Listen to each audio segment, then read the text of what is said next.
Hello, dear viewers. Thank you for joining me. I need to do a reading on this agreement that Kim Jong-un and Trump made together. Um, I still don't believe that that was a fun meeting for them because I did see so much ugliness in the cards. And, Trump set it up to be sort of inconsequential what happened during the meeting. Apparently, they had an agreement already agreed upon. Pompeo had arranged it before they even got to that meeting. And the agreement, anyway, was released. And, Trump wants a win. He wants the Nobel Peace Prize, right? So this was going to be his win. But the agreement is being criticized. It lacks teeth. There's no mention of accountability or verifiability, even though I think it was Bolton that talked about it's got to be verifiable. There was no mention of ways to check that their nuclear activity, building their arsenal was done. There was nothing like that. So it's sort of like a friendly gesture. We will talk again about this. And yes, there's an agreement with no time frame and no accountability and no proof that yes, they will stop making the nukes and dismantle their program. So, but it's something. Anyway, I think the U.S. is going to stop with the military maneuvers in South Korea. We'll see. I want to know, does this agreement help? What does it look like? We're going to do past, present, future on that one. Past, a decision was made. Yeah, for this agreement. Yes, a decision was made. Yeah, and I think it was made. I think Pompeo's been working very hard on this behind the scenes. And credit goes to Pompeo then. I mean, that's good. He is someone who's supposed to be pretty diplomatic in the way he converses with people, so even difficult people, so that's good. We have the Ace of Pentacles in the past. Financial opportunity. I almost see like the U.S. saying, look, try this. We might waive the sanctions. It will be so good for you financially. That kind of thing was talked about. Although I don't know, has anybody seen, does the agreement say anything about the U.S. lifting sanctions? I know that South Korea has now asked the UN to lift some sanctions on North Korea. So, I don't know. I'll have to look into it. I've been watching the news, but I've been also doing other things this morning. Okay, so we have the Five of Cups, looking at the losses. Yes, they've had losses. Well, also, apparently North Korea's nuclear facility, with the scientists in it and everything, collapsed months ago. I mean, there was a huge explosion. They lost a lot of their technology. That was a few months ago. And it was sort of shortly after that Kim Jong-un stopped with all these tweets threatening annihilation and stuff. Well, I don't know if he threatened annihilation, but hinting at it. Okay, so in the present is that death card. Well, let's see. Let's see what else we get. So the end of something, it could be the end of this arms race kind of thing we have going on. We have the Queen of Wands in the present. Where does she figure in? Female figure or figure with female attributes, traditionally female attributes, who is very purpose-driven, good leader. That would be the Queen of Wands. And the Page of Wands. We have a new purpose. Okay. All right. So what I'm seeing is this agreement is a Page of Wands, right? It's brand new. It sets out a goal. But this Queen of Wands, I'm wondering who that is. I feel like somebody may be in there facilitating this. And we know Pompeo was, right? But there's someone else. Oh, goodness. I'm going to have to study this out a little bit more. Who might that be? Okay, and in the future, though, we do have the Three of Swords. And I did see that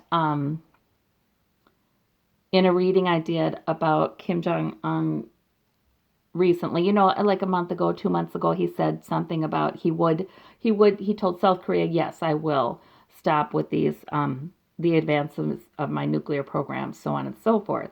And I read on that time, and on the thumbnail it says psych, because he will go back on that. And historically, there's reason to believe he'll go back on it, so it looks like he may go back on it. There's some heartache about this. And this is Three of Swords. So those are swords that have been there for a while. And so this is the situation with North Korea not being able to be trusted with what they sign. But they might see it as the U.S. can't be trusted with what they're promising. But yet hope in the future. Yet hope. Okay. So some noise, probably. Some noise that makes it look bad. Some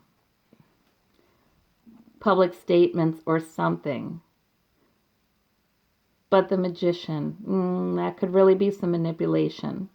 So I feel like it looks kind of unclear in the future. It doesn't look as nice as it does today in the future, right? With that Three of Swords. But let's see what that means.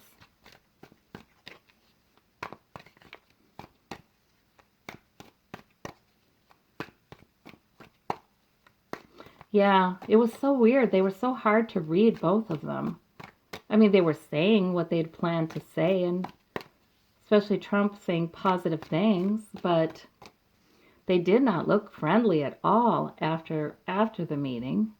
And I felt like, and I thought, well, maybe Trump doesn't want to make it look like he's too buddy-buddy with this ruthless dictator. But, that's never stopped him before. So I really don't think that was it. It looked strained. Trump made himself smile once, very fake, very just like he did on purpose to mug for the camera. I don't know. There just weren't good vibes there. I think there was a lot of, but I don't know. That would be okay too, I guess, if there's a big spoonful of castor oil taken with the honey, like we just are going to do this. Let me look at this Three of Swords. Okay, Knight of Swords. So we do have more aggressive talking in the future. We do. Okay. All right, the Hope card. But we have another decision.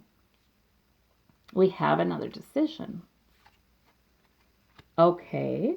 So maybe things kind of, it's messy and it's fraught with conflict, but I feel like that's not about the nations. Maybe the United Nations makes a decision. Maybe they do. This is from outside of these two. Yeah, I feel like that's other world leaders making a decision that brings hope about this situation. I wonder what's on the horizon. I mean, now that the U.S. is not such a leader in world diplomacy, right? And we know G6 is getting together. They're trying to form a coalition that is more the world leader in setting international policies, making sure UN rules are honored and things like that. So I wonder what plan is in the works in the background to help create more stability with the nuclear arms race, which has been resuscitated. So maybe it was never dead. All right, but we have the Chariot. So this could be something happening very quickly, but you don't know which direction it's going to go in. So a little volatility there, but that could be power. I mean, I thought maybe manipulation, possibly, but it could also be some powerful movement, and it could be associated with this. All right, so let me look at this Death card. What does that mean? That is money, financial opportunity. That could be, I feel like this was here to say to the North Koreans, look, we're gonna lift sanctions, maybe. Let's do this thing. But this looks like that could be the death of that. So maybe there will be barriers and sanctions won't be lifted right away. Okay, if ever, I don't know. But we have the King of Pentacles with the Queen of Wands. I feel like there are stabilizing forces. I feel like with this situation, there are other world leaders involved in it up to the hilt. I mean, this is really just not about Kim and Trump. It's not. There's forces of stability and people who are good leaders involved in this. That's what I feel like that Queen of Wands and King of Pentacles is saying.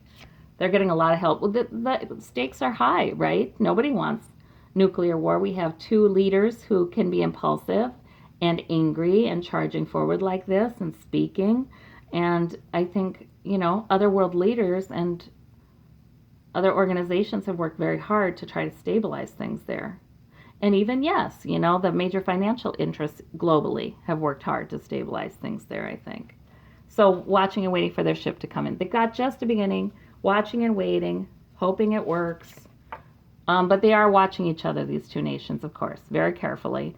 Are they going to follow their plan? Okay, the Tower back here with the decision, with the Judgment. Okay. And that's in the past, though. So that means that this was such an unstable and shaky situation, so volatile. And a decision was made to meet, I think, and maybe sign that agreement, sort of as a remedy. We have the pact here. Oh, okay, so I feel like promises were made to Kim about, okay, we've got a promise here. You do this and I'll do this. About relieving sanctions. And then we have Trump with loss here. I do feel like, I just saw him. He was not satisfied with how things went. He wanted a lot more out of that meeting. He was trying to spin it very favorably and say, well, we got this, well, we got this, well, we got this afterwards. But it was, I could tell, you could just read the body language and the nonverbals, and he was trying hard to spin it and convince everybody that this was really very advantageous to the U.S.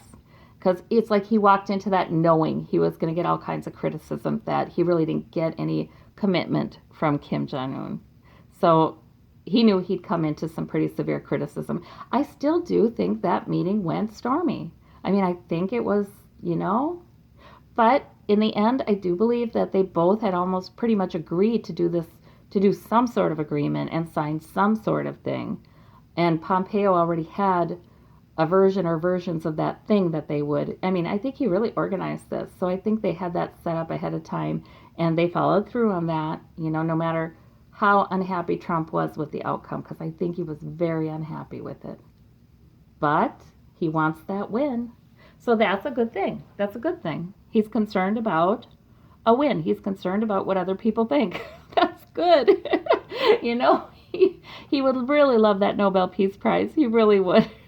But yeah, he's concerned. And who knows, maybe the big money donors that help him also want him to do this.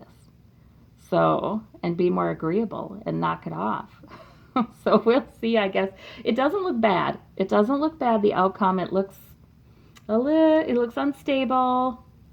It looks a little questionable, but it looks like forces outside of our two nations and our nation's leaders are coming together. Financial and purpose-driven forces are coming together to stabilize this situation. So thank God for the world. Thank you. Bye-bye.